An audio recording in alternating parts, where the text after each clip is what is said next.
Hello ഞങ്ങളെ ഒരു ലാഫിറ്റ എന്ന് പറഞ്ഞൊരു ഹ്യൂമിഡ് അബ്സോർബർ വാങ്ങിയിട്ടേ. ഇതാണ് ഹ്യൂമിഡ് അബ്സോർബർ. ഇത് കുറേ വർഷങ്ങളായി ഇവിടെ ഉണ്ട്, പക്ഷെ ഞങ്ങൾ കണ്ടിട്ട് ഇപ്പോൾ ആദ്യമാണ്.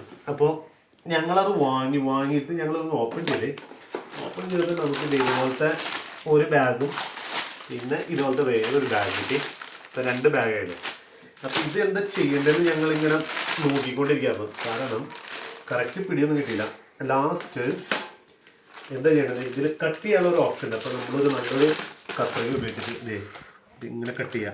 ഇത് കട്ട് ചെയ്യുമ്പോൾ ശ്രദ്ധിക്കണമെന്ന് വെച്ചാൽ ഇതിൻ്റെ അകത്ത് വേറൊരു ബാഗ് ഉണ്ട്, അത് കട്ട് ചെയ്യാണ്ട് സൂക്ഷിക്കുക. കാരണം അത് കട്ട് ചെയ്ത് പോയി കഴിഞ്ഞാൽ പിന്നെ അതിൻ്റെ ഗുണം ഇല്ല. അപ്പോൾ ഇത് കട്ട് ചെയ്തു. അതിനുശേഷം ഈ ബാഗ് കിട്ടി. ഈ ബാഗ് നമ്മൾ എന്ത് ചെയ്യണമെന്ന് വെച്ചാൽ ഈ ഇതുണ്ട്, ഇത് വാങ്ങിക്കുമ്പോൾ ഇത് ട്രേ കിട്ടുന്ന ഇതിൻ്റെ മുകളിലേക്ക് എടുത്ത് വയ്ക്കാം. അപ്പോൾ നമുക്കിതൊരു ട്രേ ഉണ്ടോ, ഈ ട്രേയിലേക്ക് ട്രേയുടെ മുകളിൽ എടുത്ത് വയ്ക്കാം. അതിന് ശേഷം നമ്മൾ ഇത് വെച്ച് മൂടാം. ഇതിപ്പോൾ ഏകദേശം ഒരു 1200 ഗ്രാം ഉണ്ട്. അതായത് ഒരു കിലോയും 200 ഗ്രാം ഉണ്ട്. അത്യാവശ്യം കുഴപ്പമില്ല. കുറേ നമ്മൾ സാധാരണ വാങ്ങിക്കുന്നത് ചെറിയ സാധനങ്ങളുണ്ട്. ഇതിപ്പോൾ ഇവിടെ അടുത്തൊരു മാർക്കറ്റിൽ നിന്ന് കിട്ടിയപ്പോൾ അങ്ങനെ വാങ്ങിച്ചാൽ ഇതൊന്നും ട്രൈ ചെയ്ത് നോക്കാം. കാരണം വീടിൻ്റെ അകത്ത് ഈ മോൾഡൊക്കെ വരുന്നതിന് ഏറ്റവും നല്ല സംഭവമാണ് ഹ്യൂമിഡ് അബ്സോർബർ. അപ്പം നമ്മളെന്തായാലും ട്രൈ ചെയ്ത് നോക്കാണ്.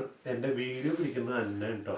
കാരണം അന്നയുടെ അടുത്ത് ഞാൻ പറഞ്ഞപ്പോൾ അന്നയ്ക്ക് താല്പര്യമില്ലെന്ന് പറഞ്ഞു. ഞങ്ങളിത് പരീക്ഷിച്ചിട്ട് വെള്ളം എന്തൊക്കെ വീഴും, എത്രത്തോളം വർക്കൗട്ട് ആവുമെന്ന് നമ്മൾ നോക്കിയിട്ട് പറയേ. അപ്പോൾ ഓക്കെ, ബൈ.